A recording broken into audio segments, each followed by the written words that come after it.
Muy buenas tardes. El programa de equidad de género de la Fundación Miguel Alemán les da la más cordial bienvenida a esta biblioteca mexicana para la mesa redonda que se llevará en este momento, que lleva el título La invisibilidad de las mujeres en la diplomacia. La coordinadora de esta mesa tan interesante es la doctora Leticia Bonifaz, que nos acompaña en el presidium.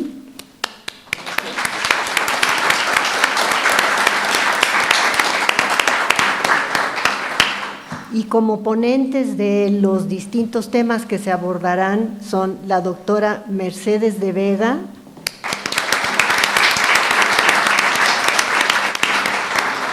la doctora Natalia Saltalamaquia,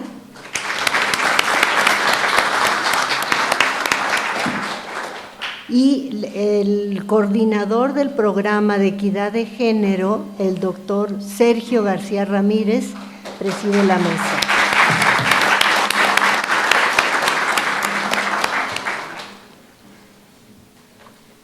Lo único que les solicito a todos los asistentes, que nos hagan el favor de apagar sus celulares, estos instrumentos que nos interrumpen cada 2 segundos, y que si no lo pudieran apagar, que lo pongan en modo de vibración para evitar que se interrumpa la sesión. ¿Sí? Bueno, doy la palabra al doctor Sergio García Ramírez como coordinador del programa de equidad de género, quien nos presentará con más detalle a la doctora Leticia Bonifaz. Muchas gracias. Muchas gracias. Voy a hablar en representación del doctor Alejandro Carrillo, que me ha conferido el privilegio de hacer esta presentación y de encontrarme en este lugar en el cual debiera encontrarse él.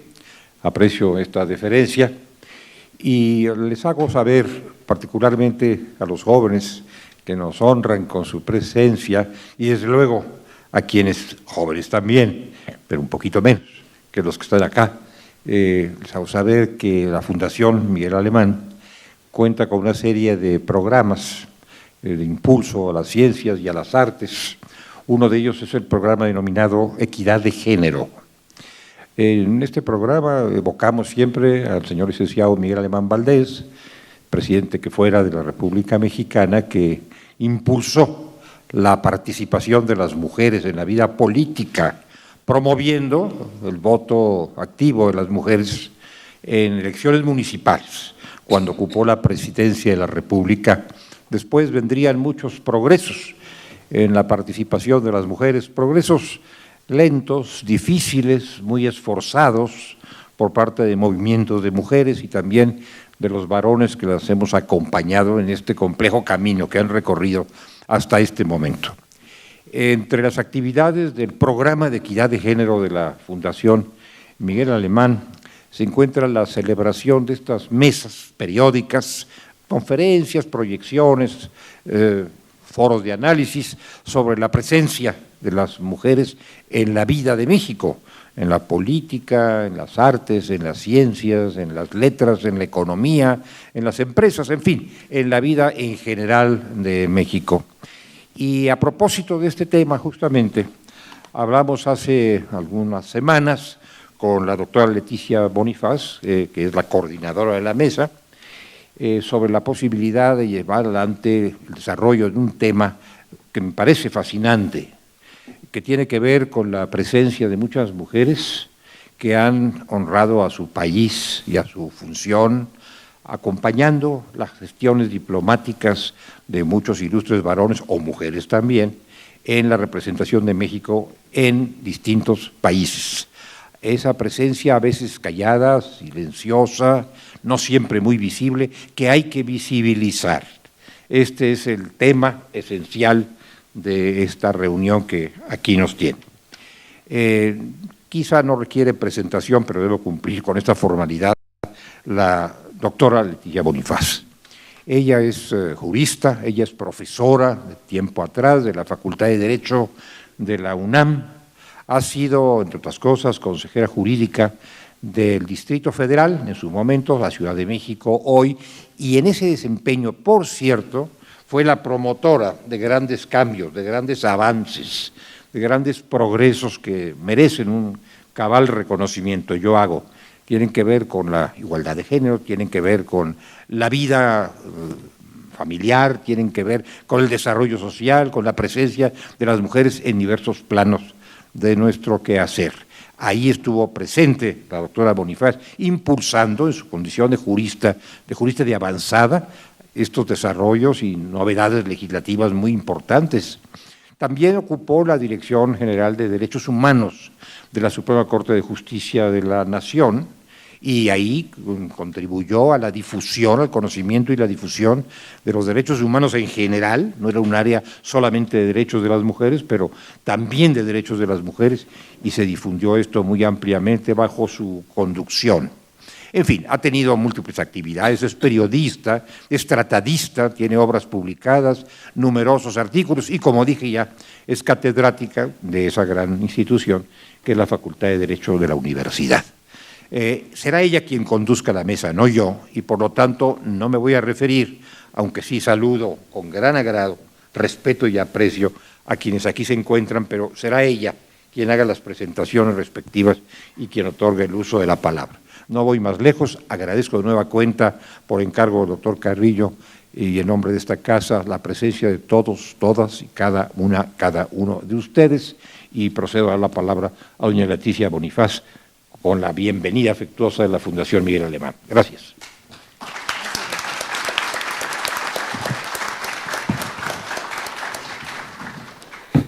Muchas gracias, don Sergio. Muchas gracias, don Alejandro Carrillo Castro. Me da muchísimo gusto que la Fundación Miguel Alemán nos haya invitado a las 3 para estar este día hablando de un tema que en especial le interesa mucho a nuestro actual canciller, al licenciado Marcelo Ebrard.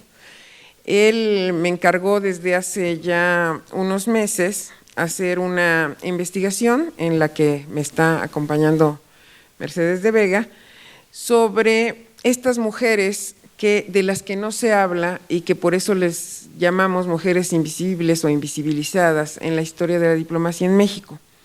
Creo que después de muchas pláticas con muchas personas del servicio exterior, está aquí el embajador Ortiz Monasterio, Lupita, está también aquí Michelle Johnston, hemos estado como tratando de exhumar, esa es la palabra, de sacar la relevancia de muchas mujeres en la vida diplomática de México.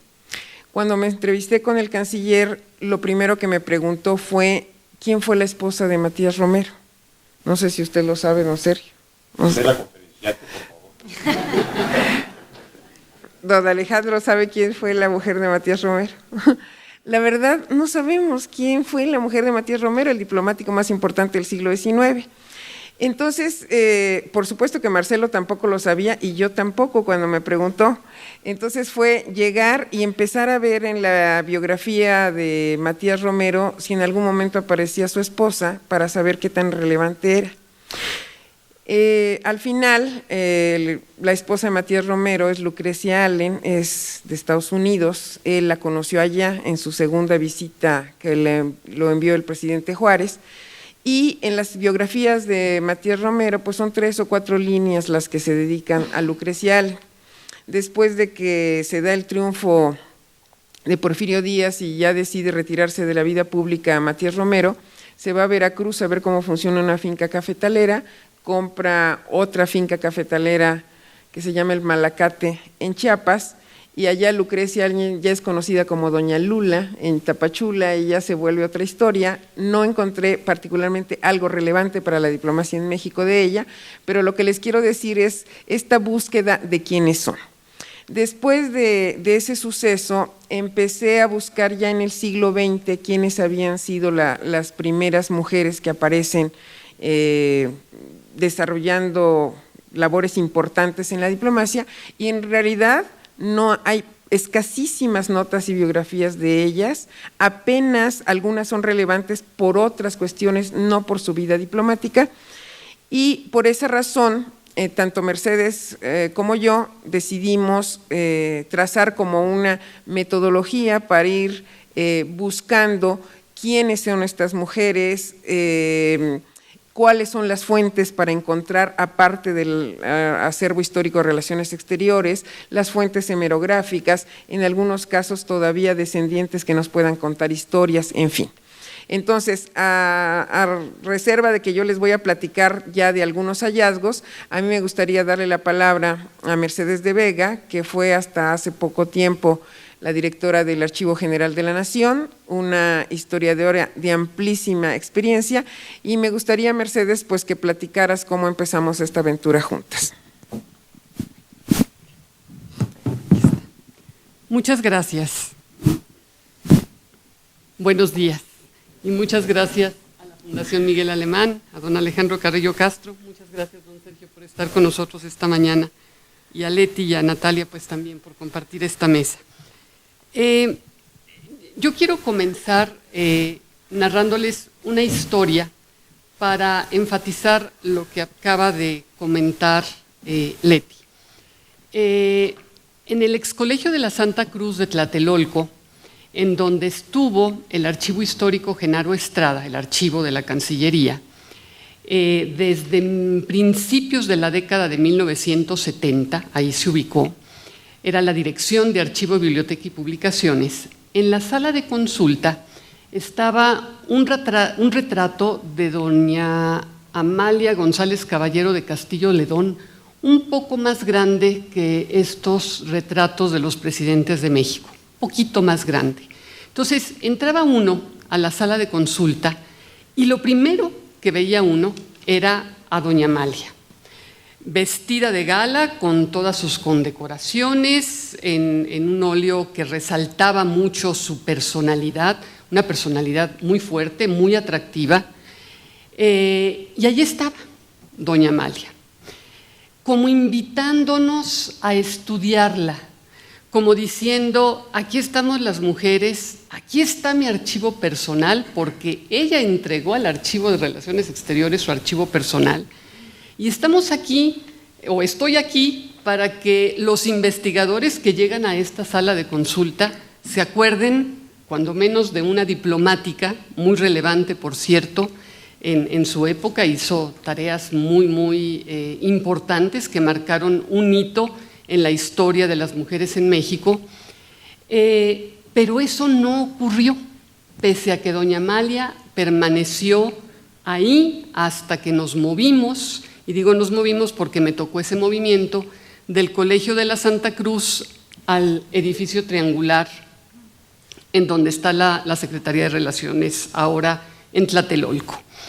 Viene a cuento esto porque, pese a que hay un símbolo que nos está llamando la atención, pues finalmente hasta el día de hoy, y salvo muy contadas excepciones como este libro de Gabriela Cano, que precisamente intenta rescatar a doña Amalia, hay muy pocos estudios, por no decir prácticamente ninguno, de las diplomáticas mexicanas, pero no solo de las diplomáticas mexicanas, sino también de quienes acompañan las tareas diplomáticas de sus esposos en las embajadas, en las representaciones de México en el exterior, y que son las esposas y que están aquí presentes precisamente el día de hoy, algunas de ellas. Es un trabajo que no se ve, que no se destaca y que además no es remunerado, y nos consta que muchas de ellas hacen tareas particularmente relevantes para México, como cónyuges, compañeras de sus esposos. La hacen auténticamente de todo. No me dejarán mentir. Desde cocinar para los grandes banquetes hasta, permítanme decirlo, en algunas ocasiones han sido actoras muy importantes en momentos muy delicados de las guerras centroamericanas, por ejemplo, con labores que van más allá de, digamos, de lo que es la labor visible de la diplomacia, tareas hasta de espionaje, querría yo decir, ¿no? Hay algunos casos muy conocidos que quisiéramos documentar precisamente.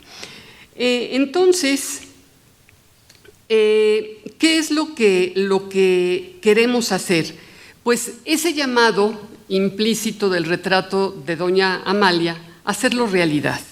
Ahora, ¿cuáles son las dificultades a las que nos encontramos desde la hechura de la investigación?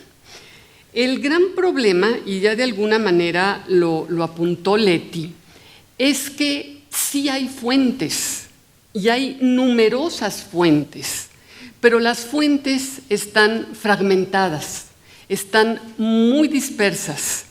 El archivo de la Cancillería tiene los expedientes personales, pero no hay un expediente personal de, por ejemplo, las esposas, salvo el nombre que aparece de la cónyuge en el expediente personal del embajador, del cónsul, pero no hay un expediente que hable de las tareas que la cónyuge realizó.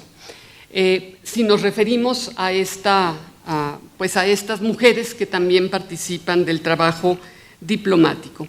Entonces, el trabajo de la hechura de una investigación de este tipo exige un trabajo tremendo de reunión, de organización y de procesamiento de fuentes que están dispersas porque encontramos una pista aquí, luego encontramos otra pista por allá y luego otra más allá, pero reunirlas, bueno, primero encontrarlas y después reunirlas y después procesarlas va a implicar un trabajo muy serio.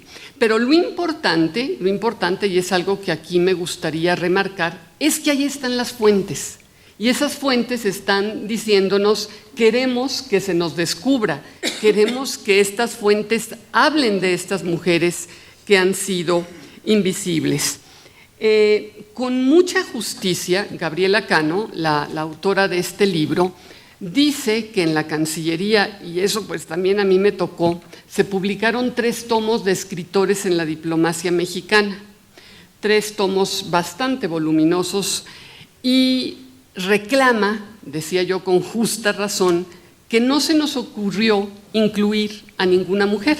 O sea, Amalia Caballero bien hubiera podido estar en alguno de esos volúmenes, porque además de diplomática, fue mujer de letras. Escribió teatro, escribió poesía, hay algunos discursos de ella que son muy relevantes y bien hubiera podido ocupar un lugar en esta obra. De manera que así como hablamos de escritores en la diplomacia mexicana, también podemos hablar y podríamos pensar en un volumen que se llame Mujeres en la diplomacia mexicana. Ahora, ¿cómo estamos pensando la investigación?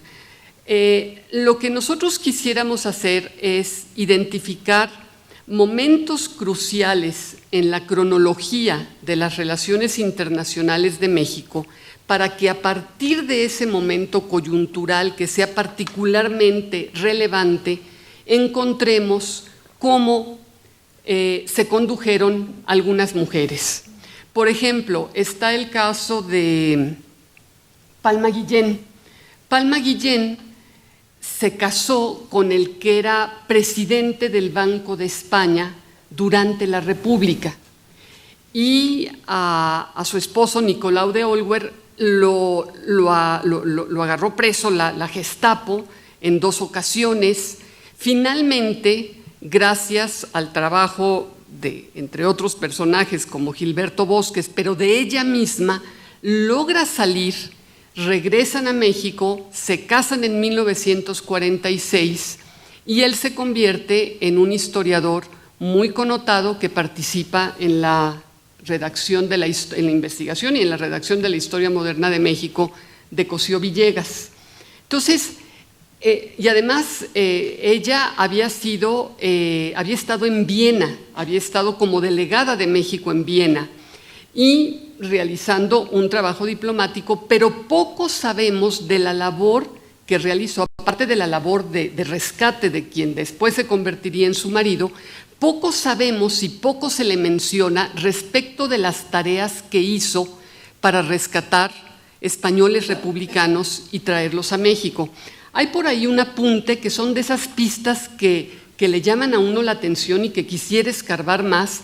Ella, estando como cónsul en Milán, tiene un incidente con las autoridades de Milán, y probablemente ese incidente, habría que descubrirlo, tuvo que ver con la labor de protección a españoles republicanos que deseaban venir a México. Es una pista, pero así como esta pista, y como les decía, pues hay muchas, y ahora hay que empezar a reunirlas para construir las semblanzas de estas mujeres. Creo que en las etapas en las que México ha brindado asilo diplomático por razones de conflictos internos en varios países de América Latina, las mujeres han jugado un papel muy relevante.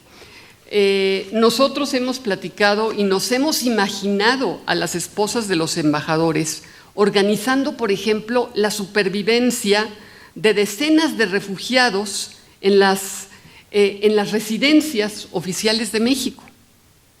O, por ejemplo, me regreso otra vez a la época de la República Española, las mujeres que seguramente se encargaron de organizar la vida cotidiana en los 2 castillos que rentó Bosques cerca de Marsella, para organizar la vida en un castillo los hombres y los niños, y en otro castillo las mujeres. Ahí había decenas de personas.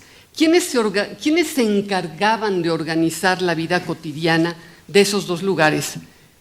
Sin duda alguna, fueron mujeres.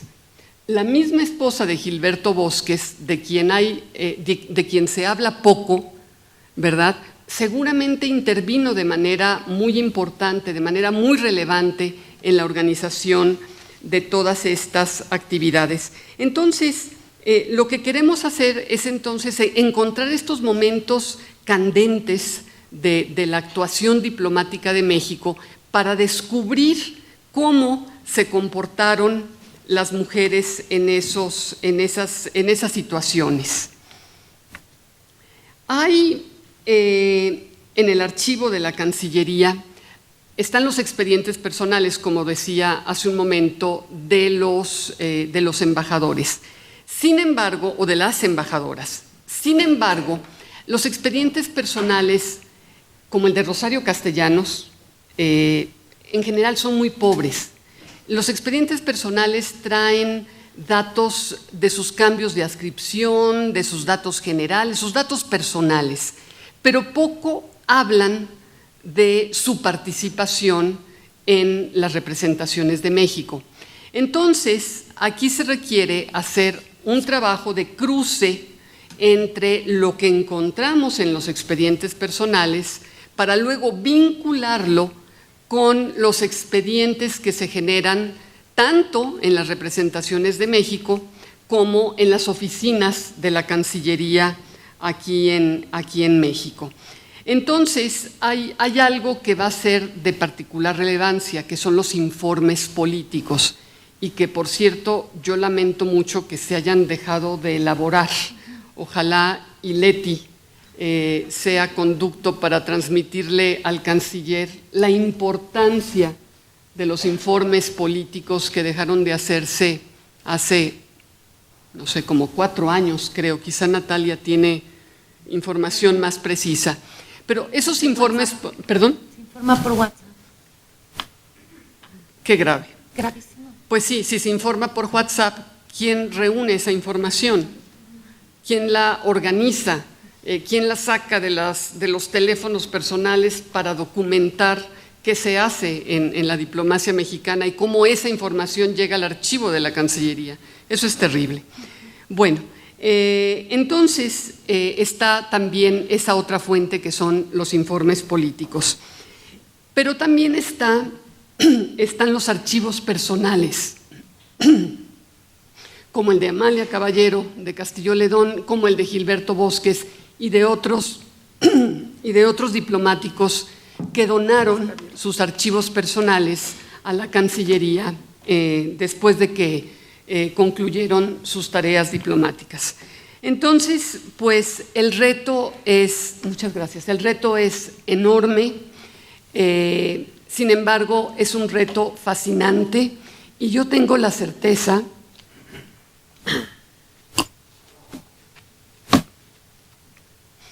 de que se podrán reconstruir las vidas de numerosas mujeres que contribuyeron a darle lustre a la diplomacia mexicana. Yo quisiera dejarlo hasta aquí, quizá en una siguiente intervención podríamos seguir profundizando. Muchas gracias, Mercedes. Gracias. Bueno, en este sentido, ya vamos a ubicarnos en el siglo XX porque si nos ponemos muy estrictos, pues la Malinche fue la primera que hizo trabajo diplomático en este país, ¿no? Si empezáramos por allí. Y un trabajo de traducción. Yo platiqué con don Sergio justo porque doña Italia Moraita fue ¿qué fue? ¿Cuántos años estuvo traduciendo a los presidentes? Muchísimas décadas y muchos sexenios, y también es muy importante el trabajo de traducción. Bueno, en el siglo XX, ¿con qué nos encontramos? Efectivamente, ya lo dijo Mercedes, la primera embajadora mexicana fue Palma Guillén Sánchez. Palma Guillén trabajó en la época de Vasconcelos con temas de educación. Ella era maestra, pero después estudió ya en la Escuela de Artes de Altos Oficios, se llamaba, y fue la primera en dar clases en la Escuela Nacional Preparatoria. Y Vasconcelos le encarga atender a Gabriela Mistral, que viene a México para hacer todo este trabajo de educación que ya sabemos.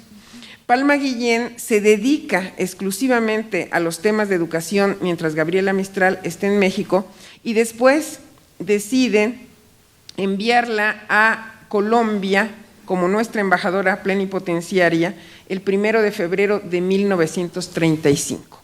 Es el primer antecedente en donde una mujer ocupa este cargo fuera de México.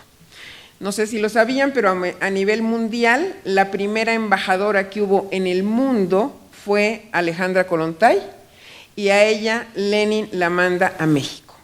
Entonces, el canciller me pidió que también haga esa parte de las extranjeras que vinieron a México y lo que podamos recuperar de su visión, pero entonces la primera embajadora en el mundo fue Alejandra Kollontai y la primera embajadora en América Latina y particularmente la primera mexicana fue Palma Guillén.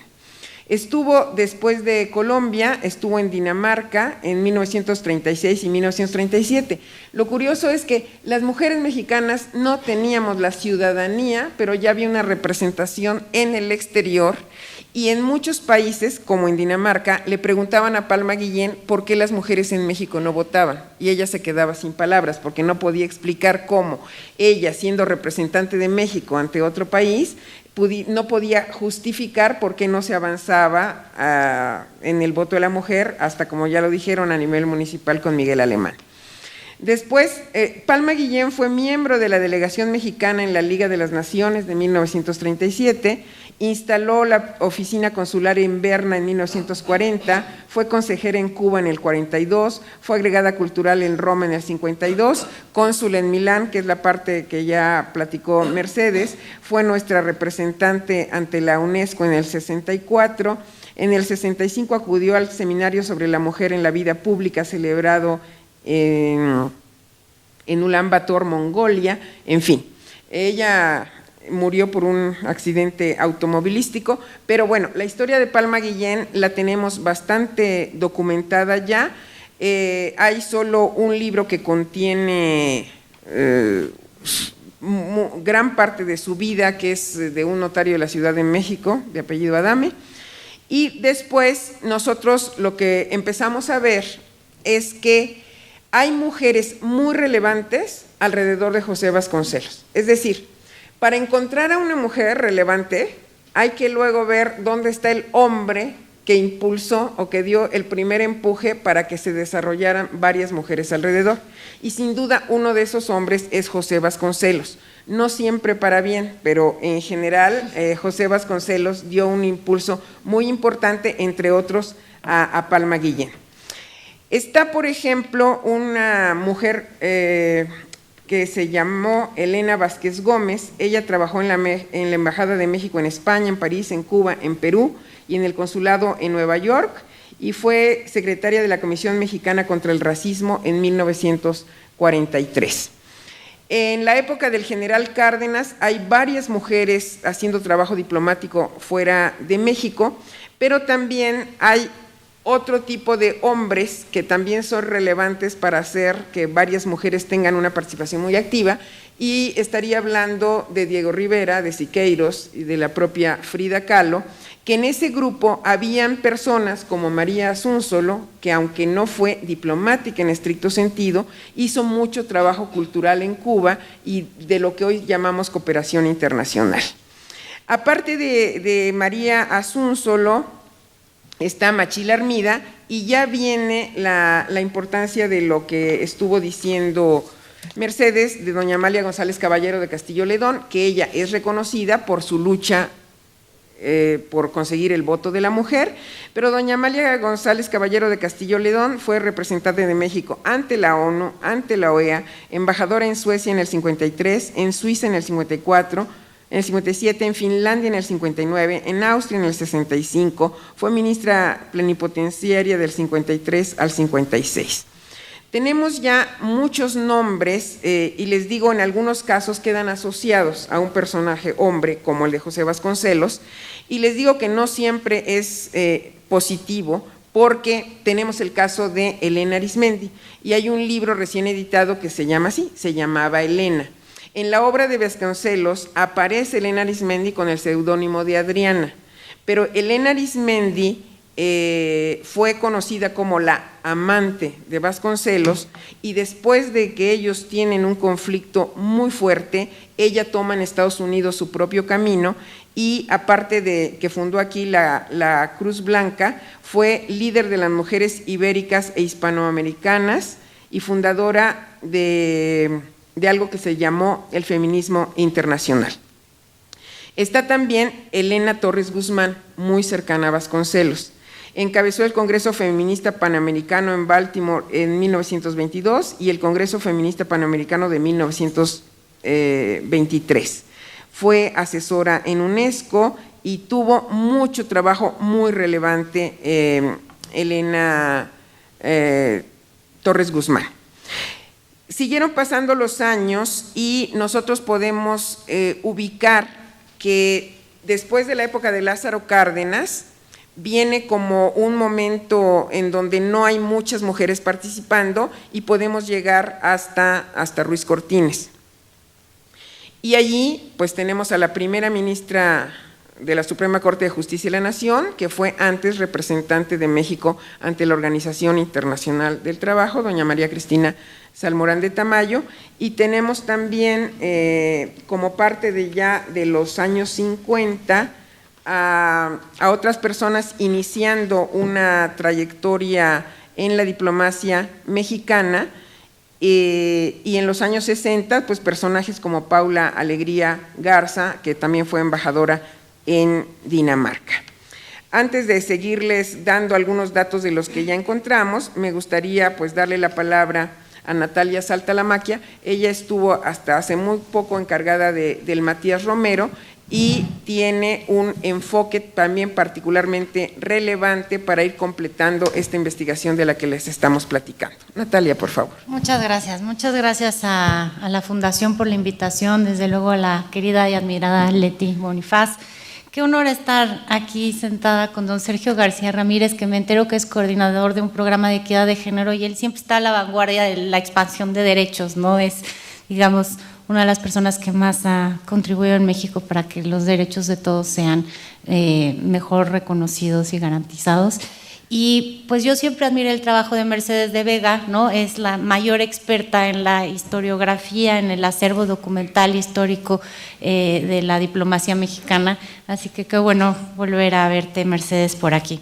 Yo recibí la invitación la semana pasada, Leti ya me había contado sobre este trabajo que estaba iniciando y me pareció importantísimo porque sí es cierto que hay una parte de la agenda del avance de las mujeres o incluso de la agenda feminista que consiste en precisamente volver hacia atrás y rescatar cuál ha sido el papel de las mujeres en los quehaceres distintos de la vida pública y del quehacer humano en general. Y este nicho es especialmente interesante porque la verdad es que la diplomacia se ha considerado históricamente como un asunto muy masculino. Entonces no se hacían esfuerzos por encontrar, ¿no?, el papel de las mujeres en este nicho, y como se ha dicho, pues sí existieron algunas muy destacadas y otras mujeres que sus contribuciones fueron incluso desde un lugar no formal. Ahora, cuando uno busca a las mujeres que tenían puestos formales, claro, son menos, y esto tiene que ver con cómo están estructurados desde el inicio del siglo XIX los servicios exteriores de carrera, los servicios civiles, ¿no? Y yo lo que quería compartir con ustedes es esta revisión de cómo un poco se fue dando esta historia para contextualizar el valor que tiene visibilizar a las mujeres en la diplomacia. Fui a buscar el dato, nada más para ponernos en contexto. 2019, ¿cuántos embajadores del mundo que están apostados en distintas adscripciones por parte de los 193 países son mujeres hoy en día? Bueno, muy poquitos, el 85% son hombres, todavía en 2019. Claro, en eso incluimos a países donde la agenda de género no ha avanzado nada o ha avanzado poco, pero realmente seguimos teniendo como un problema estructural de inequidad en la participación de las mujeres. Entonces, esta historia arranca cuando en el siglo XIX se inventa en Francia el hecho de tener personas, funcionarios que se dediquen de manera profesional y permanente a representar a sus países en el resto del mundo como representantes, digamos, de un cuerpo del Estado. En esos servicios diplomáticos, pues sí se podía reconocer que las mujeres tuvieran ciertas competencias apropiadas para desempeñar la tarea, digamos, capacidad de análisis de la política y de la realidad internacional, sensibilidad respecto a los intereses nacionales, manejo de idiomas, en fin. Pero existían al menos dos rasgos que hacían que las mujeres quedaran como, digamos, proscritas legalmente incluso de participar en esos servicios civiles de carrera. Uno de estos rasgos es que se hablaba, y esto está en algunos libros que se han hecho sobre historia diplomática en otros países, se hablaba de que los rasgos de la personalidad femenina, no sé qué quiere decir esto, pero digamos los estereotipos de la personalidad femenina hacía que las mujeres fueran muy poco idóneas para representar a sus países en el extranjero o para manejar información de Estado. Entonces se decía, por ejemplo, que no tienen la capacidad de secrecía, le van a contar a sus esposos, ¿no?, la información, no pueden controlar sus emociones, son más débiles y vulnerables. Entonces, pues no pueden ir a adscripciones de vida difícil o tampoco pueden ir a lugares donde haya situaciones críticas, tipo un terremoto o un huracán, ¿no?, o una guerra civil. Y hay una cita de la época de un diplomático británico que de verdad es una perla. Dice, "Perhaps the greatest obstacle to the employment of women as diplomatic officers is their well-known inability to keep a secret." Y se decía así abiertamente, ¿no?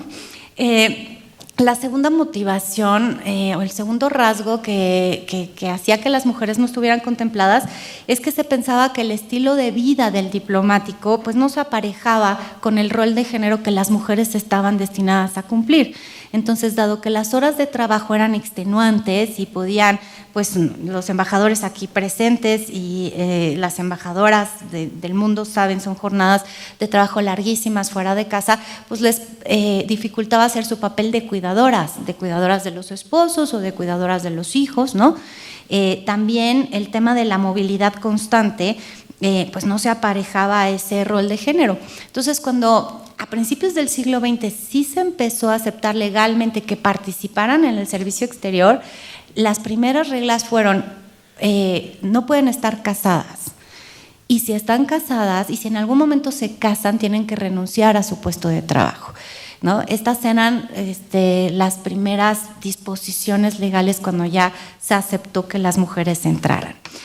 Claro que desde el siglo XIX y en el siglo XX sí se empleaba a mujeres pues como secretarias o como traductoras o como cuidadoras de archivos, pero no formaban parte, estaban en los ministerios de exterior, pero no formaban parte de los servicios civiles de carrera.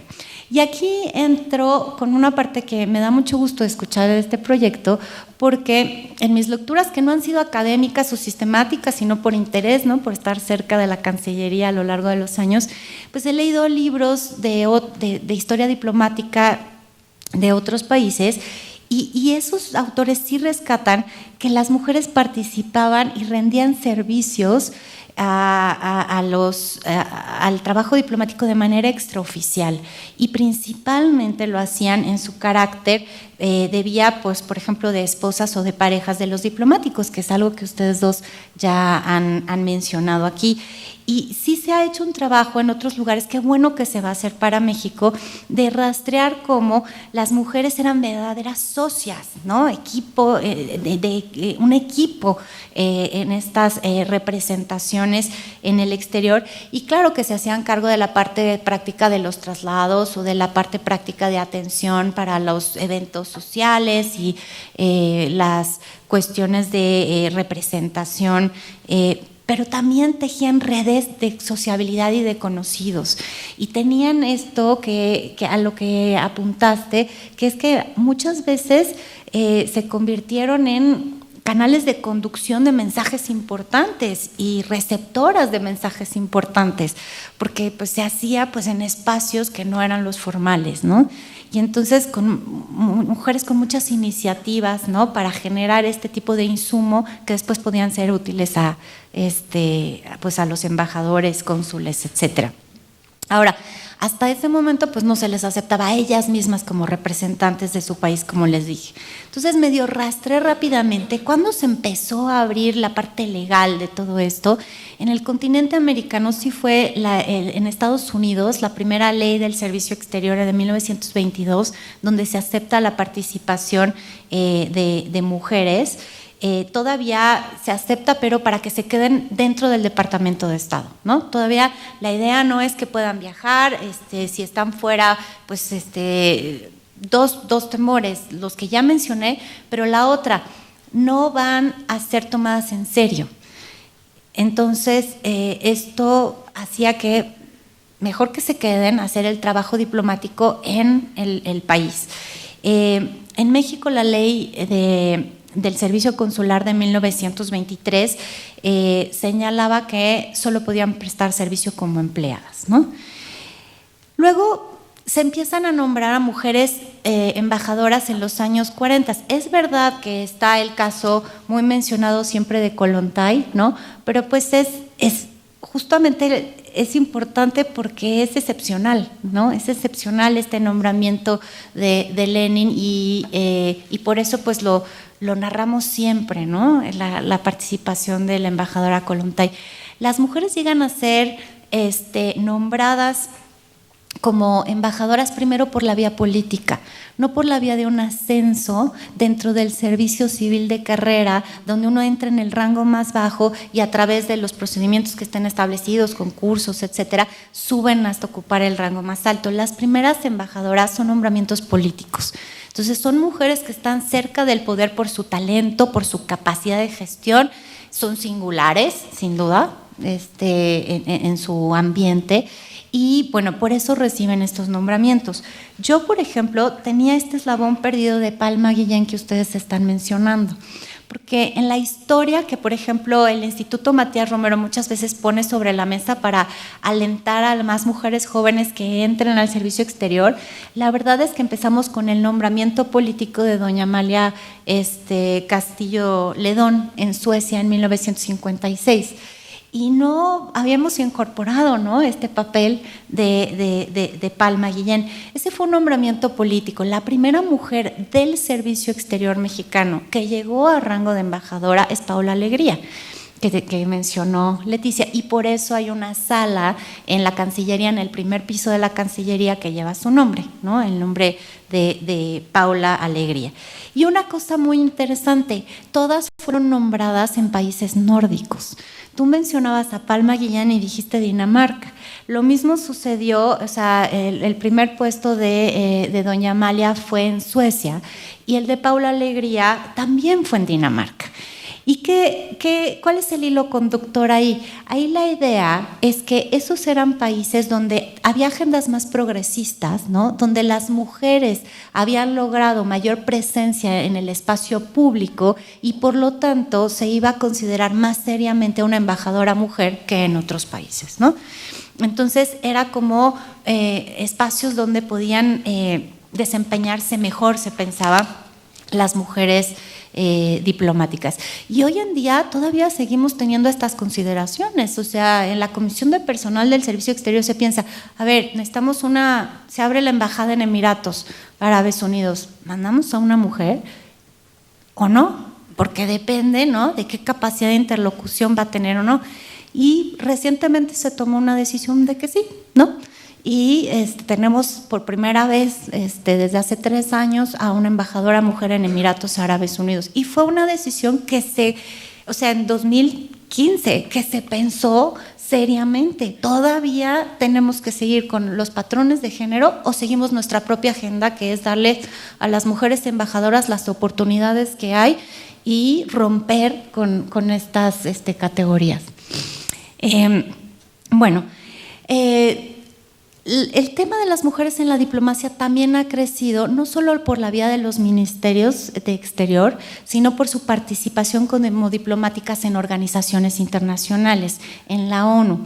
Entonces, una cosa que ha sido interesante es que el movimiento feminista se acercó muy fuertemente desde los años 80 a Naciones Unidas para decir, si no se pone el ejemplo desde la organización, es difícil que permee hacia abajo. Entonces necesitamos que los secretarios generales empiecen a tomar cartas en el asunto. Esto me lleva a que Boutros Ghali pues nombró como su mano derecha en su momento a nuestra queridísima y extrañada Rosario Green, ¿no? Pero la misma Rosario Green cuenta en sus memorias cómo el secretario general le decía que por favor no usara pantalones, ¿no? Entonces, no son estas tensiones, estas idas y vueltas, pero desde Naciones Unidas se hizo un trabajo como muy importante de habilitar que más mujeres participaran. Y esto en 2 sentidos. Uno, en que no solo hubiera más mujeres dentro de las funcionarias internacionales y en los departamentos o ministerios, sino que además se rompiera la idea de que las mujeres sí son muy capaces y muy buenas, pero solo para los temas suaves de relaciones internacionales, ¿no? Entonces, solo para la agenda de desarrollo o los derechos de los niños, son temas importantísimos, sin duda, pero la apertura a esos puestos era por esa vía y nada de la política de poder duro, ¿no? O sea, esta idea de que las mujeres todavía no eran capaces de encargarse de la parte de guerra, conflicto, operaciones de mantenimiento de la paz, cuestiones que tienen que ver con el núcleo duro, ¿no?, de la política de poder. Y entonces ha sido muy interesante cómo los secretarios generales han ido impulsando esa apertura y las mujeres en realidad que rodean a este ámbito. Y el siguiente paso fue aprobar una resolución en el Consejo de Seguridad de Naciones Unidas, la resolución 1325, que estableció que era indispensable el papel de las mujeres en los procesos de mantenimiento de prevención de conflictos y de mantenimiento de la paz, y que entonces se empezó a hacer de manera sistemática el nombramiento de mujeres que fueran representantes de Naciones Unidas, negociadoras en el terreno de conflictos, y mujeres que pusieran ideas distintas sobre la mesa sobre cómo prevenir la guerra y la paz. La guerra y mantener la paz. Y esto me lleva a que más o menos en los años 90 empiezan nombramientos mucho más en cascada de mujeres, tanto en esos lugares de Naciones Unidas como cancilleres. Y la primera canciller en Estados Unidos, ustedes lo recordarán, es bastante tardío, es en 1997 cuando Clinton nombra a Madeleine Albright. Y es el mismo año en el cual el presidente Zedillo nombra a la primera mujer canciller de México, que es Rosario Green. Entonces, en 1997 las dos eran por primera vez, o sea, eran las primeras mujeres cancilleres de su país. Y la verdad es que, porque era tan excepcional, hicieron una identidad muy importante a partir justo de la identidad de género, ¿no? Esto contado otra vez por Rosario Green en sus memorias, cómo compartían esta necesidad también de apoyarse mutuamente, porque pues, había muchas pulsiones machistas dentro de los gabinetes, ¿no? Y había situaciones de dificultad y de acorralarlas y tal, por el hecho de ser mujeres, y entonces pues ellas hicieron una buena mancuerna basada en eso. Yo me imagino que la identidad de género deja de ser importante en la medida en la cual hay más mujeres cancilleres, pero en un estado excepcional así, pues sí era relevante. Y finalmente, bueno, pues vienen otros nombramientos. Hemos tenido 3 cancilleres mujeres en México, después de Rosario Green, Patricia Espinosa, 6 años canciller de Felipe Calderón, recientemente Claudia Ruiz Massieu. Y si se fijan, es interesante porque es por la vía de la Cancillería donde se ha ocupado estos puestos por parte de mujeres en las 4 que yo diría son las secretarías de Estado, que son el corazón, ¿no?, de la razón de Estado, ¿no? Entonces, la Secretaría de Gobernación, la Secretaría de Hacienda, la Secretaría de Relaciones Exteriores y, si ustedes quieren, Sedena y Semar. Pues en Sedena y Semar no creo que muy pronto vaya a haber, ¿verdad?, ninguna secretaria. Pero bueno, de este cuarteto, el primer ministerio que tuvo una mujer fue la Secretaría de Relaciones Exteriores. Y eso es interesante porque también habla de cuáles son las dinámicas internas que tiene esa secretaría respecto al papel de las mujeres, a pesar de la historia de dificultades y obstáculos que estoy contando. Y finalmente, pues quiero terminar aprovechando que todavía tengo las estadísticas del Matías Romero del año pasado para contarles cómo está la distribución de la participación de las mujeres en el Servicio Exterior mexicano. La verdad es que todavía tenemos una situación bastante inequitativa, porque en la rama diplomático-consular el 68% son hombres y el 32% son mujeres. Pero si además lo ponemos en el rango más alto, el de embajador, el desequilibrio es mayor. El 74% son hombres y 26% son mujeres. Me refiero a rangos, no, o sea, porque como ustedes saben, después también hay embajadores políticos y embajadoras políticas, etcétera. Esto es el servicio exterior. En la rama técnico-administrativa la proporción es 62% hombres y 38% mujeres, un poquito mejor. En parte porque la rama técnico-administrativa ha sido justo de apoyo al trabajo diplomático y se consideraba que las mujeres podían ser buenas coordinadoras administrativas, ¿no?, en la organización interna de las representaciones de México en el exterior. La buena noticia, y con esto cierro, es que hay 2 recientes concursos de ingreso al servicio exterior donde ya se logró una paridad en el ingreso. Y se logró por muchísimos factores, pero sí tenemos, o sea, fueron números pues bastante perfectos, casi 50% hombres, 50% mujeres. Si esas mujeres reclutadas se quedan a lo largo de la carrera y siguen avanzando, pues en efecto vamos a tener que en la cúspide de la pirámide en algún momento pues 70-30 cambie, ¿no? Y tengamos un número razonablemente más igualitario de mujeres y hombres. Y para que esto pase, más mujeres tienen que optar por hacer este examen, porque muchas veces la idea es que ni siquiera se lo piensan por esto de los roles de género, por todas estas cuestiones que hablé. Entonces, cuando esté listo el libro de Leti y de Mercedes, va a ser fantástico, porque una cosa que necesitamos es inspirar a las jóvenes mexicanas para que quieran hacer este trabajo diplomático y que vean cómo hay mujeres que lo hicieron de manera extraordinaria y cómo hay una posibilidad de desarrollo personal ahí. Creo que eso es inspirador para las nuevas generaciones. Entonces, pues enhorabuena de que este proyecto esté en curso y bueno, soy la más entusiasmada de leerlo cuando esté listo. Muchas gracias.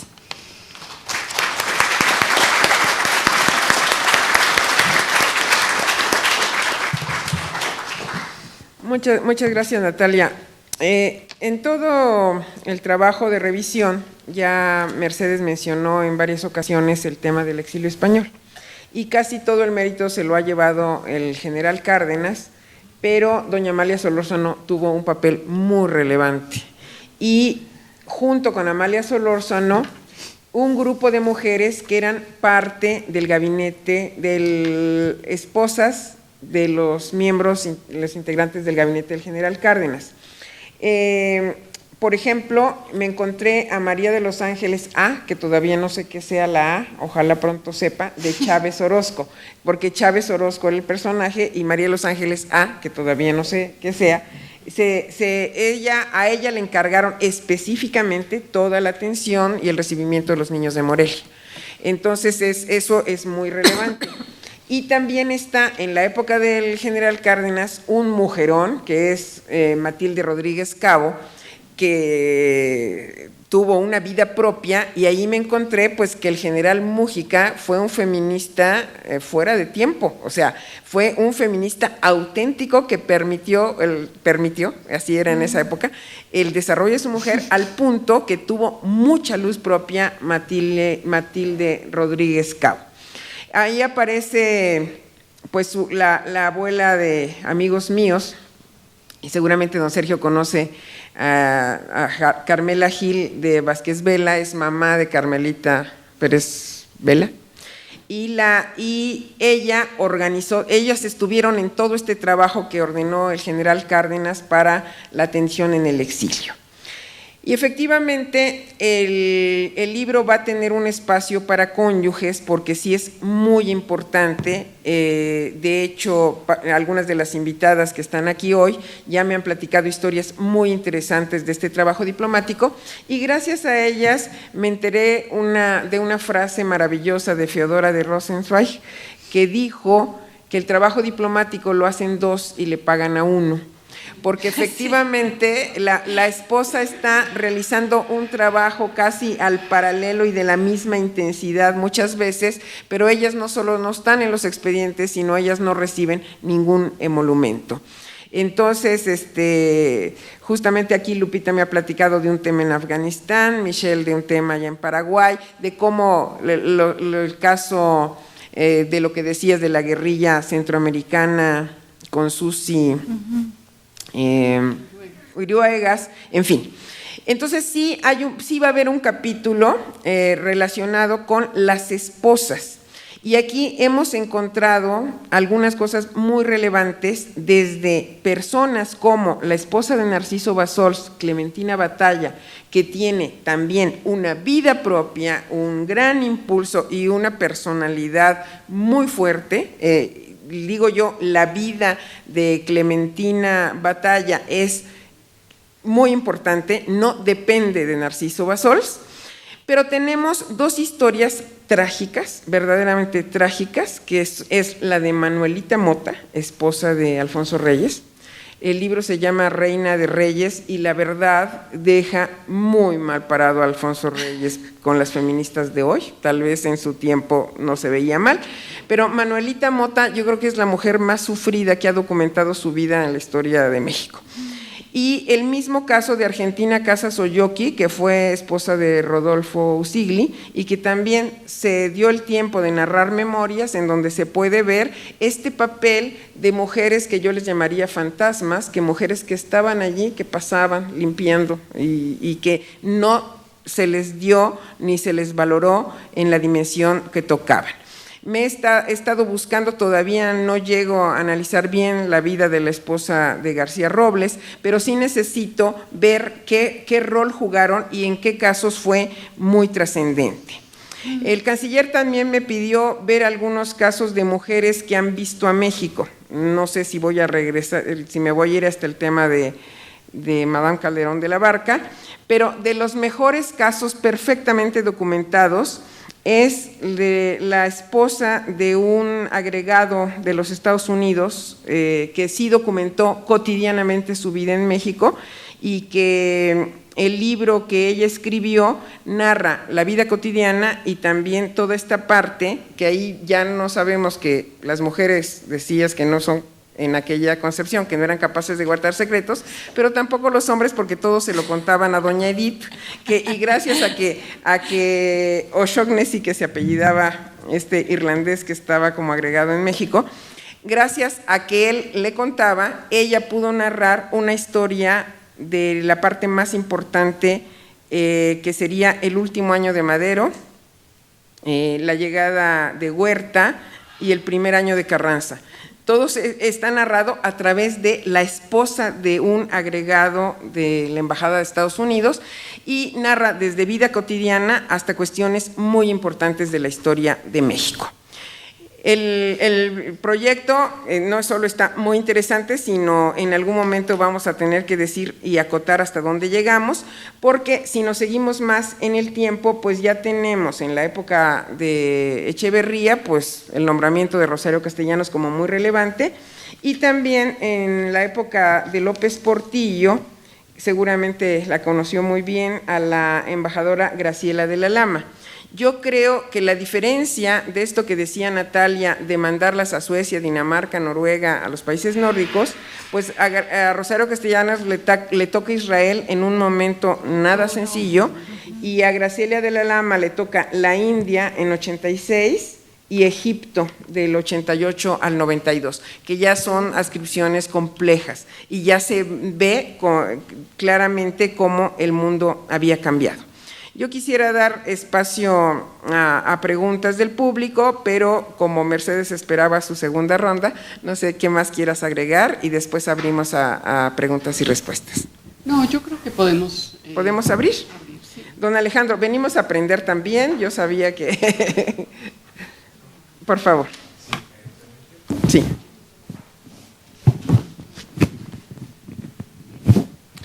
Bueno, primero que nada yo quiero felicitar a don Sergio García Ramírez en su calidad de co-coordinador del programa de equidad de género aquí en la Fundación, porque como ustedes saben bien, es el único de los 5 programas institucionales que tenemos que tiene 2 coordinadores, una mujer y un hombre. Doña Irma fue de Duarte y don Sergio, porque la filosofía que hay en este programa, aquí en la Fundación al menos, es que la tarea de equidad de género no debe ser ubicada exclusivamente dentro del ámbito de la responsabilidad de las mujeres. No se trata de sustituir al club de Toby por el club de Lulú, sino al contrario, entender que los hombres también, como lo dijo bien don Sergio, tenemos una responsabilidad y una obligación muy importante de apoyar el esfuerzo por los programas de equidad de género. Y yo quisiera robarles unos minutitos, si ustedes me lo permiten, porque a la hora de estarlas escuchando, me fui dando cuenta de que estoy más cerca de la problemática que ustedes han planteado de lo que yo mismo me hubiera imaginado. Para empezar, sí, cuando me comentaste, doña Leticia, si conocía quién era la esposa de Matías Romero, me sorprendió mucho porque efectivamente cuando estuve en Washington como embajador ante la OEA, la fotografía de Matías Romero está en la embajada y está entonces, porque estuvo mucho tiempo con Matías Romero allá en Washington. Y la verdad es que sí, nunca me preocupé, lo confieso, de averiguar quién era su esposa, por lo tanto no sabía que había sido una estadounidense destacada. Pero sí recuerdo que don Rafael de la Colina, que vivió 23 años como embajador ante la OEA, también estuvo casado con un estadounidense. Es más, don Rafael se queda a vivir en Washington después de terminar su responsabilidad, lo que habla un poco de que a veces los hombres que estamos en el servicio diplomático, pues no sabemos estar solos, y si no ocurre que vengamos a México a buscar a la compañía de nuestras vidas, muy probablemente, como ocurre con muchos otros miembros del servicio diplomático, estando fuera conocen a quienes son sus parejas de vida. Eso le ocurrió, por ejemplo, y ahí empiezo ya con la relación que quería comentarles. Mi tío, el hermano de mi madre, Alfonso Castro Valle, se casa en primeras nupcias con una alemana, y es hasta después de que casa con una mexicana con la que termina viviendo en esta época. en la familia de la casa de ustedes, por las dos vías, la paterna y la materna, he podido observar la importancia que tiene el papel que juega una mujer en el apoyo y en el desempeño de las actividades que efectivamente por disposiciones jurídicas y tradición se le encargaban básicamente a los hombres, pero mi tío Alfonso Castro Valle pues empezó la carrera desde abajo, desde canciller, en el canciller con C minúscula, y fue después embajador en varios países, terminando precisamente en Suecia su responsabilidad. Mi tío Antonio Castrolear, medio hermano de él, pues fue representante de México en la UNESCO. Mi abuelo fue cónsul de México a partir de 1923. En ese entonces los cónsules, ya cuando yo tuve esa responsabilidad, tenían otra función, pero estaban muy ligados a la promoción del comercio, incluso tenían, hasta donde yo recuerdo, un porcentaje que se les otorgaba de los negocios que podían promover para el país. Era una actividad fundamentalmente comercial. Entonces mi abuelo, que tenía una tiendita en Hermosillo de ropa de varones que se llamaba pomposamente High Life, llega a ser cónsul porque mi abuela era la mejor amiga de la segunda esposa de Álvaro Obregón. Y entonces mandan a mi abuelo en 1923 con toda la familia, mi abuela y sus hijos y la mamá de mi abuela, primero a Japón, en 1923, y a los 15 días, cuando se están ubicando apenas en la legación, porque en ese entonces no había embajadas sino legaciones, viene aquel gran terremoto donde mueren más de 1 millón de personas en Japón.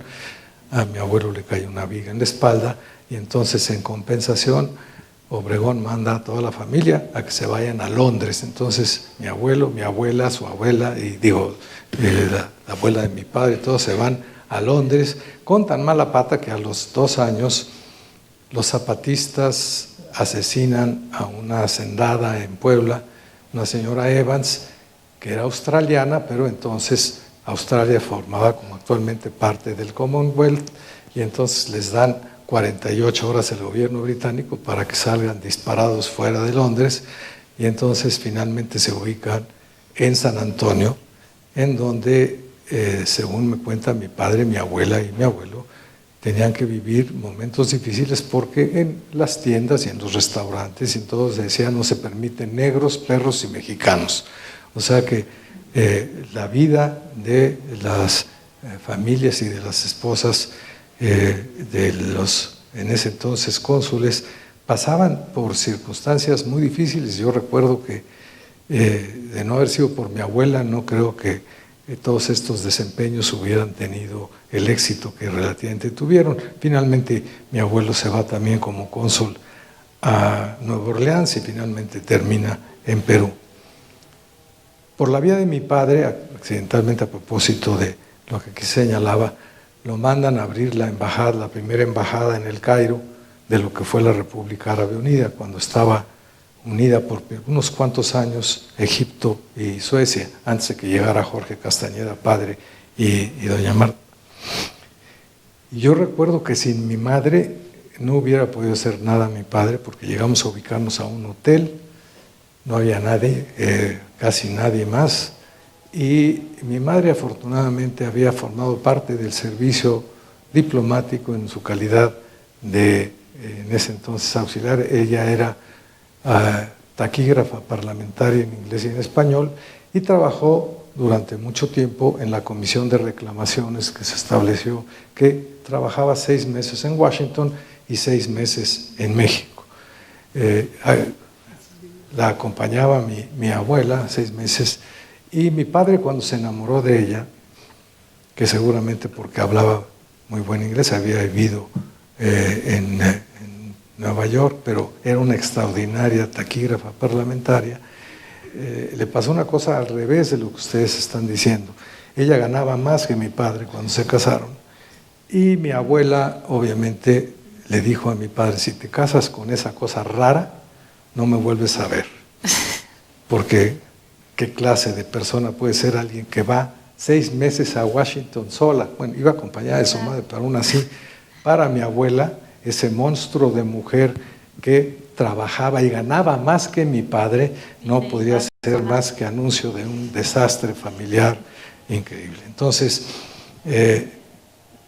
gracias a eso mi madre pudo acompañar y ayudar a mi padre a recibir en ese entonces los códigos de traducción y de etcétera. Entonces eso se manejaban ahí gracias a que mi madre era francamente no solo conocedora sino muy dúctil de eso. Gracias a eso yo escuché en la casa de ustedes hablar de Palma Guillén con mucha frecuencia y de la propia Kollontai que siendo la primera embajadora, mi madre me decía, y la mataron, porque aparentemente la asesinan o tiene un fin muy raro, es decir, siendo la primera embajadora a nivel mundial, se corría por ahí el rumor de que la habían asesinado, precisamente por las mismas razones que a Trotsky no le fue tan bien cuando estuvo viviendo en México. Pero quisiera yo terminar, aparte obviamente a mí me toca ya vivir esa época dorada de la Secretaría de Relaciones Exteriores, en donde ya la subsecretaria en ese entonces encargada de Asuntos Internacionales era Rosario Green. Ya me tocó, estando de embajador ante la OEA, recibir sus indicaciones. Pero me ocurrió una cosa muy curiosa cuando el presidente Clinton toma posesión en Washington de la presidencia y se hace aquella gran ceremonia que recuerda un poco las festividades romanas, porque es con trompetas tipo la Roma antigua, etc. Y a los embajadores de la OEA nos ponían en un palco y a las esposas de los embajadores de la OEA en el palco vecino. Pero en esa época había ya más embajadoras mujeres ante la OEA que hombres. Entonces era muy curioso, en el palco de los embajadores estaba yo con la mayoría de las mujeres y en el palco de las esposas había más varones que mujeres. O sea, ya me tocó ver una cosa un poquitito diferente y creo que valía la pena recordar para efectos prácticos que cuando estábamos en el Cairo, mi madre llegó un día para decirle a mi papá a ver si se alistaba. ¿Tú sabías que en Brasil, en Itamaraty, es decir, en el servicio diplomático, hay una partida para gastos de las embajadoras, para que se compren ropa, para que dignamente represente, para etcétera? Y entonces ahí me di cuenta de que había también diferencias de género en cuanto a la forma administrativa de entender el papel de las mujeres, por lo menos en ese servicio civil que para muchos de nosotros resultaba ejemplar en aquellos momentos. Entonces, yo francamente les digo que para mí ha sido una experiencia deliciosa escuchar todos estos relatos, pero me di cuenta de que de alguna manera las mujeres de mi familia formaban parte también de esta historia extraordinaria que ustedes van a poder representar en el libro. Muchas felicidades.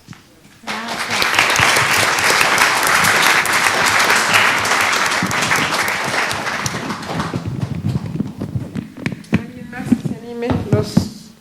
Los más jóvenes o... Sí, por favor. Buenas tardes. Quisiera recordar yo a mi paisana que tuvo un papel muy importante en la diplomacia, Olga Pellicer, hija, sobrina de don Carlos Pellicer Cámara. Está considerada ella dentro de la lista. Muchas gracias.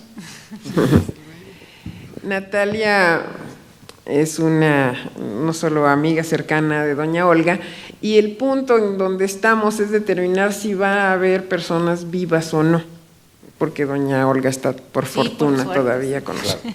Entonces, si cerramos con Rosario Green o cerramos con mujeres que en la actualidad están desempeñando papel, y de eso va a depender. Está todavía viva, pero ya no en las mejores condiciones, Aída González, que ella fue representante, bueno, un gran papel, pero fue la última en CEDAW. Y en fin, pero ya más cerca tenemos más decisiones que tomar de quién sí y quién no, vamos a ver, pero reconocemos el trabajo de Olga Pellicer como algo fuera de serie. ¿Alguien más que quiera hacer alguna pregunta? Sí. ¿Qué tal? Bueno, me encantó el tema, maravilloso. Y a mí me tocó convivir con un tío abuelo que estuvo de embajador de México en Caracas y también estuvo de cónsul de México en Milán. Y yo vi esa parte, estaba yo muy chica, pero el afán de mi tía como esposa de embajador, me acuerdo, por ejemplo, la fiesta de los 15 de septiembre, cómo tenía que mandar pedir la harina de maíz para hacer comida mexicana, cómo se afanaba para poner una mesa con una poca vajilla porque tenía un poco presupuesto de la Secretaría, y de ver hacer un papel maravilloso, y esta parte de la casa, en una casa muy grande, la de la embajada, pero en un estado prácticamente en ruinas, y cómo ella, sí, con un presupuesto tan pequeño, hizo un papel tan importante como esposa de embajador para recibir a todos los diplomáticos. Tenían varias cenas, a mí me tocó convivir esa parte como ama de casa. Entonces sí, definitivamente el papel de la mujer como esposas de embajadores, poder poner flores, una mesa digna, cómo saber, o sea, qué importante es ese papel para que México quedara muy bien parado ante todos los demás invitados y con muy poco presupuesto. Entonces sí, la verdad, supe yo de muchos casos que hacían magia con todo lo que tenían que hacer, y definitivamente yo siempre digo que junto a un gran hombre hay una gran mujer, no atrás, sino junto. Y a mí eso sí me encantó convivir esa parte, y yo estaba muy chica, pero sí me doy cuenta. A doña Amalia la conocí muy bien, era amiga de mis padres, mucho la trataron mis padres, y tuve el gusto de conocerla. Y esa parte de la mujer, yo creo que esta relevancia que le están dando y volverla a poner donde debe de estar al mismo nivel del hombre es importantísimo. Muchas gracias. Gracias. Pues efectivamente los temas del 15 de septiembre aparecen mucho, y en especial en una... Está escrito como novela por Mónica Castellano, se llama Aquellas horas que nos robaron, y es el desafío de Gilberto Bosques. Hay una parte en donde ya Gilberto Bosques, la esposa de Gilberto Bosques, de apellido Manjarrés, no aparece hasta ahora en las biografías de Bosques como alguien relevante. Seguro lo fue, pero no está, la tenemos que rescatar. Pero narran cuando ya están por regresarlos a México, ya estalló la Guerra Mundial, ya ellos están concentrados en un lugar muy pequeñito con otros embajadores de Latinoamérica, y llega el 15 de septiembre y están en un lugar de Alemania. Y entonces allí lo dice que no había posibilidad de traer nada de México, y que con salchichas muy a la alemana, Bosques dio el grito en ese pequeño lugar frente a puro extranjero que era el que había de Latinoamérica. Pero el 15 de septiembre aparece en muchos de los trabajos como el punto donde el embajador hace algo en especial. Sí, muy buenas tardes. Yo quisiera hacer primero una pregunta. ¿Les pediría si se pueden identificar? Sí, mi nombre es Marina Gálvez y Fuentes, y bueno, yo trabajé muchos años en el servicio exterior y también fui esposa de un embajador. Primero me quedó una duda, porque en esta mujer, Palma Guillén, se supone que primero es embajadora y después acaba teniendo otros cargos de menor importancia. Yo nunca había oído eso, pero independientemente de ello, me pregunto si eso lo hubiera aceptado un varón. Ya después me dirán. Bueno, la otra cosa es agradecer este justificado, este loable esfuerzo por rescatar a tantas y tantas figuras femeninas que estamos perdidas en la nada, y que realmente hemos trabajado por nuestro país con pasión y con mucho cariño, y la verdad pues como que nos quedamos perdidas. Esto no solamente, bueno, les doy las gracias primero, digo, claro, el burrito por delante, pero también por las que ya no pueden darles las gracias, por las que ya no están, por las que hoy no pudieron asistir a esta reunión que hubiera sido importantísima, porque a mí realmente me deja con un sabor muy, muy agradable de ver que sí se está haciendo algo y que me parece muy justo. Otra cosa que es interesante, algún día, cuando a mi entonces marido lo nombraron en el extranjero, 3 compañeros del servicio exterior, porque la de servicio exterior era yo y no él, me dijeron: ay, Marina, ten mucho cuidado, tú sabes que estar casada con un embajador es muy peligroso porque siempre acaban divorciándose, es el índice más elevado de divorcios que hay en una carrera. Ese es un punto importante para que ustedes lo retomen. Entonces, quienes vamos acompañando a un embajador, sabemos que corremos también esos riesgos. Igual lo hicimos. Muchas gracias.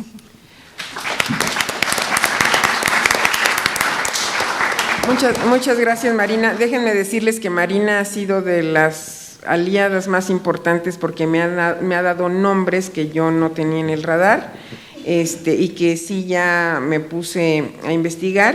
Me había faltado decirles, de los años 70 está María Emilia Telles Benoit, que fue alta funcionaria en Relaciones Exteriores en los años 70. Ahorita en este libro de Denigris, aparece con un nombre falso, pero en realidad María Emilia Telles Benoit es amplísimo reconocimiento. También ya revisé y ya encontré muchísimos datos de Jacqueline González Quintanilla. Ella en Francia recibió la condecoración de la Legión de Honor, trabajó en nuestra embajada en Francia por muchísimos años y no hay más que pequeños datitos y apenas estamos escarbando. Y la historia maravillosa también de la embajada México en Francia de Elena Rivera de la Sucher, que es una verdadera, ella amerita libro especial con una vida muy intensa. Así que me había faltado agradecerte, Marina, todos los tips que nos has dado, y pues vamos a seguir en reconocimiento no solo de tu esfuerzo y, como dices, de las que ya no están. ¿Podría tomar una intervención más? Sí, cómo no. ¿Qué tal? Buenos días, Lorenzo Lazo. No solamente estoy encantado con la curiosidad, yo creo que estamos resolviendo aquí una novela de misterio y yo creo que es una gran aportación lo que se está haciendo, muy valiosa. Y comparto un par de anécdotas y 2 comentarios. Una personal, en mi participación como miembro del equipo de trabajo de José Juan de Oyoqui, pues fui por artículo 13 en aquella época, invitado a trabajar a la embajada en Londres. A mi regreso, el presidente López Portillo, después de 4 años, me dice: oye, ¿tú cómo ves esto del servicio exterior? ¿Tú qué propones? Le dije: yo creo, señor presidente, que hay que poner un monumento en la reforma al empleado del servicio exterior desconocido. Es decir, no solamente no se reconocen a las mujeres cónyuges de los embajadores, sino a la mujer que está haciendo trabajos de mandos medios, en consulados, en cancillerías, en servicios de información, etcétera, que requieren definitivamente de un trabajo, de un esfuerzo muy valioso. En el caso de algunos países de difícil acceso en aquella época, es decir, de la cortina soviética, pues había estas fábulas importantes que quizá habrá que rescatar, de mujeres víctimas de abuso, de acoso o de amenaza en embajadas que se manejaban con un carácter eminentemente feudal. Es decir, el embajador tenía una autoridad no solamente sobre la actividad laboral de las personas, sino su permanencia o su derecho de regreso o sus capacidades de ingresos, etcétera. Yo creo que ahí hay una deuda moral importante que tenemos que identificar en el caso de esta página negra de acoso, de abuso, de violencia doméstica que pueda quedarse ahí. Y la página positiva, por supuesto, es el hecho, en mi opinión, de que debe reconocerse no a quien sea un reconocimiento póstumo en el quehacer diplomático de México. Yo creo que hay mujeres muy valiosas que viven, que merecen reconocimiento. Una de ellas, Beatriz Paredes, en el caso de Melba Pría, en fin, Sandra Fuentes, en fin, y Rosana, que hace actividades diplomáticas en otro sentido, pero más que nada en lo académico. Pero yo creo que sí es necesario que se revise el hecho de que sean personas que estén no solamente en activo, sino que este reconocimiento lo puedan tener en vida. Gracias. Y aclaro nada más dos anécdotas personales. Por una parte, el hermano de mi madre, Hugo Margain, fue 2 veces embajador en Washington y una en Londres. Pues obviamente mi tía Margarita Charles tuvo que hacer las labores de estar capoteando el temporal, sobre todo cuando las crisis económicas bajaban los ingresos y había que mantener el estatus de la embajada. Y lo mismo por el lado de mi padre, Mercedes Lazo, esposa de Delfín Sánchez Juárez, que tuvo un trabajo interesantísimo en un momento dado, porque la Embajada de México en Belgrado se volvió el lugar preferido del mariscal Joseph Broz Tito para poder pasar sus tiempos conociendo las ventajas del tequila mexicano. Y entonces, a raíz de eso, al embajador de México, Delfín Sánchez Juárez, pues le pedían la audiencia a él para ver a Tito los presidentes del Comecon, los miembros del Comecon, es decir, de la cortina de hierro local.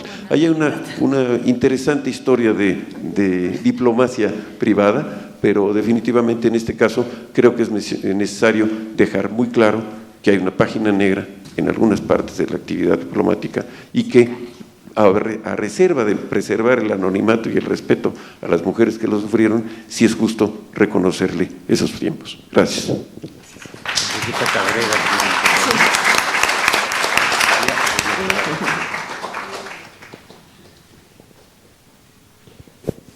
Muchas gracias. Yo quisiera comentar algo que creo que es una cuestión también adicional, digamos, pero que se hizo en algún momento por ahí por los años 80, que fueron estos libros que se publicaron, entre ellos uno de Gilberto Bosques, ¿no?, que se llamaron Historia Oral de la Diplomacia Mexicana, que entonces estaban recogiendo todas las cosas que no quedaban en archivos, que no se podían decir y que no estaban documentadas, pero que yo creo que es un esfuerzo que vale la pena continuar y seguir, porque ahí se pierden muchas cosas que sucedieron, digamos, en el ámbito de la diplomacia mexicana y en particular también en el ámbito de las mujeres en la diplomacia mexicana, sean de carrera o no sean de carrera, ¿no?, que valdría la pena ir recuperando, porque nos da un panorama nuevo. Y por ejemplo, este asunto de los informes políticos, ¿no?, de que ya los están desapareciendo o que son cosas que se manejan únicamente por WhatsApp porque pues no tiene caso hacerlo de otra manera, yo no lo entiendo, ¿no?, pero creo que también forma parte de esto mismo, ¿no?, y que hay una riqueza muy importante que se debe de recuperar. Gracias.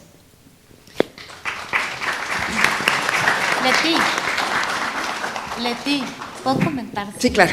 Es que yo también pensé justo que la serie de la historia oral de la diplomacia, la verdad es que es una serie muy importante, pero solo tiene 6 volúmenes y ninguno es una mujer diplomática, ninguno. Entonces, al momento justo de llegar al Matías Romero, pues pensé, necesitamos seguir avanzando y generar a lo mejor el primer volumen. Y la verdad es que sí pasan 2 cosas. A las mujeres diplomáticas a las que se les ofreció, les pareció que no estaban listas para hacer la historia oral todavía, porque querían seguir vigentes y en funciones, y eso parecía como una cuestión que pues terminaba su ciclo, ¿no? A la canciller Green se le ofreció, pero prefirió hacerlo por su lado, en un formato que no fuera historia oral, sino su propio libro. Y luego pues se ha tratado de convencer a la embajadora Carmen Moreno Toscano, que sería fantástico, ¿verdad?, que ella pudiera estar, pero bueno, ustedes saben, ahora por ejemplo tiene una misión en Nicaragua, entonces todavía tampoco se siente lista para participar en esa serie, pero yo creo que es necesarísimo, es una falta que no exista ninguna mujer en esa serie. Vamos a convencerles. Sí.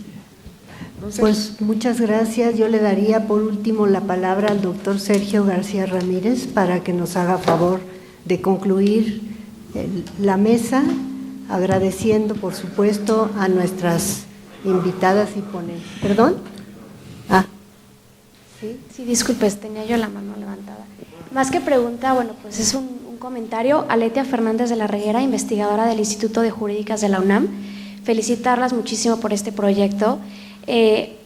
La semana pasada estuve en Londres en un evento del Consulado de México y me llamó mucho la atención, además del compromiso de la cónsul por llevar un tema de la violencia de género de las mujeres mexicanas en Inglaterra y generar servicios oportunos y eficientes para atenderlas. Aida, con un perfil muy particular, me tocó estar en un momento de traslado del evento a el brindis.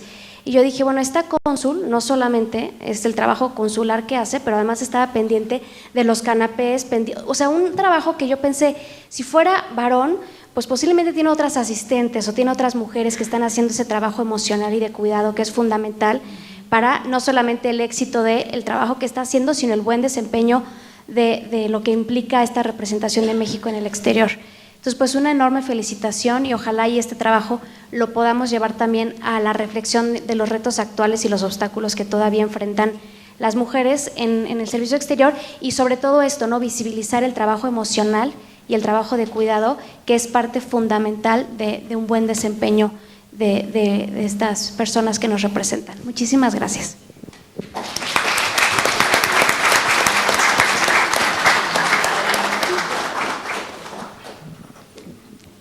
Yo no quisiera cerrar la mesa, sino mantenerla abierta.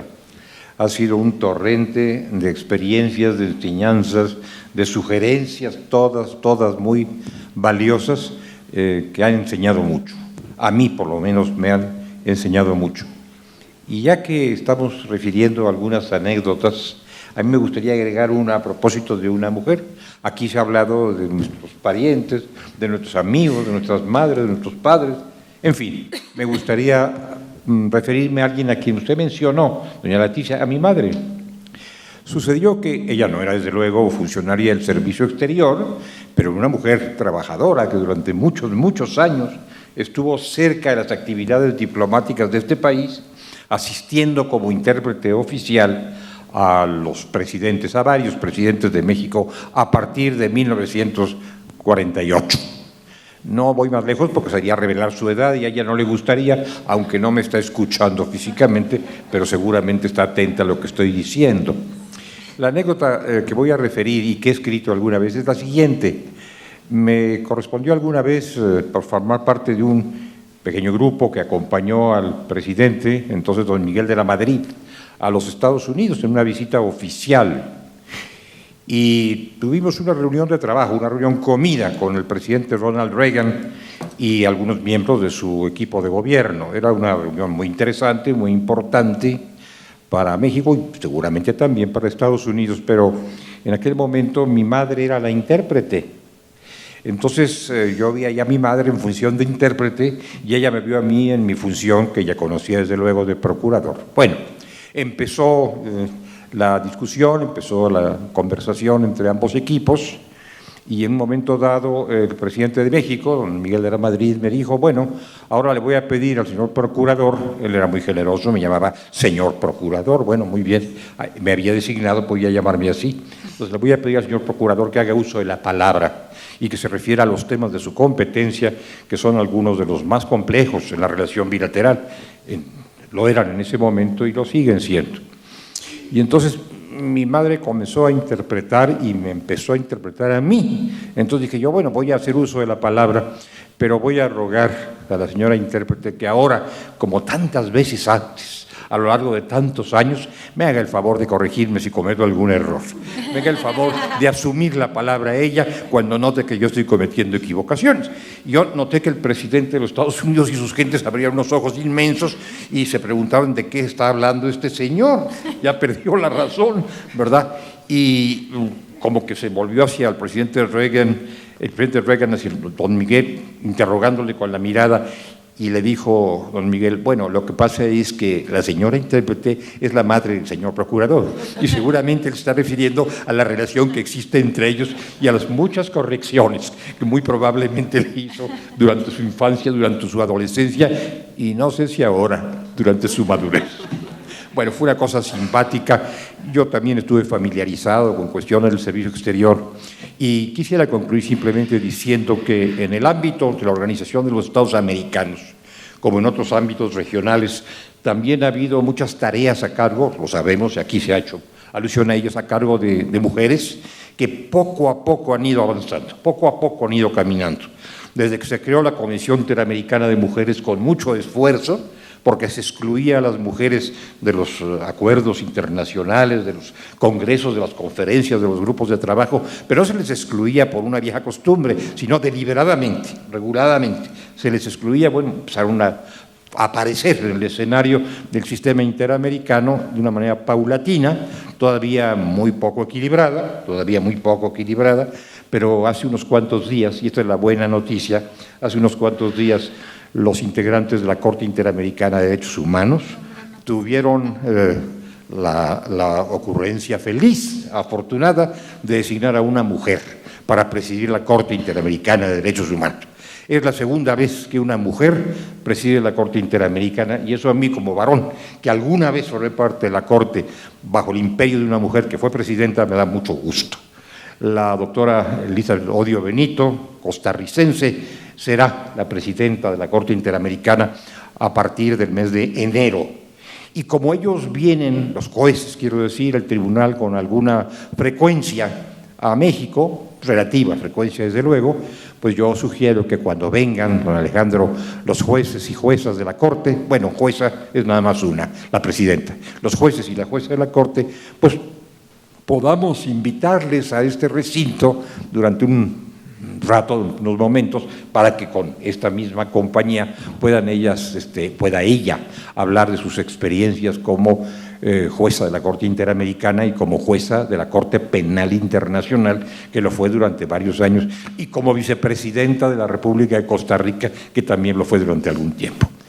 Mil gracias a todas y todos por su presencia, por su participación, y a quienes nos han honrado con sus disertaciones, nuestro reconocimiento. Estoy seguro que me hago eco de todos. Nuestro reconocimiento por tan espléndidas intervenciones que acreditan un desvelo y un talento muy grandes. Enhorabuena que se esté haciendo esta investigación, ojalá que culmine pronto y ojalá que nos tribute, como seguramente va a ser así, muchas y muy grandes enseñanzas acerca del papel de la mujer en el desarrollo de este país, de este gran país que tiene a tantas grandes mujeres. Yo me complazco de tener en mi vida muchas grandes mujeres, como mi esposa y como mi madre en la anécdota que acabo de referirles. Muchas gracias.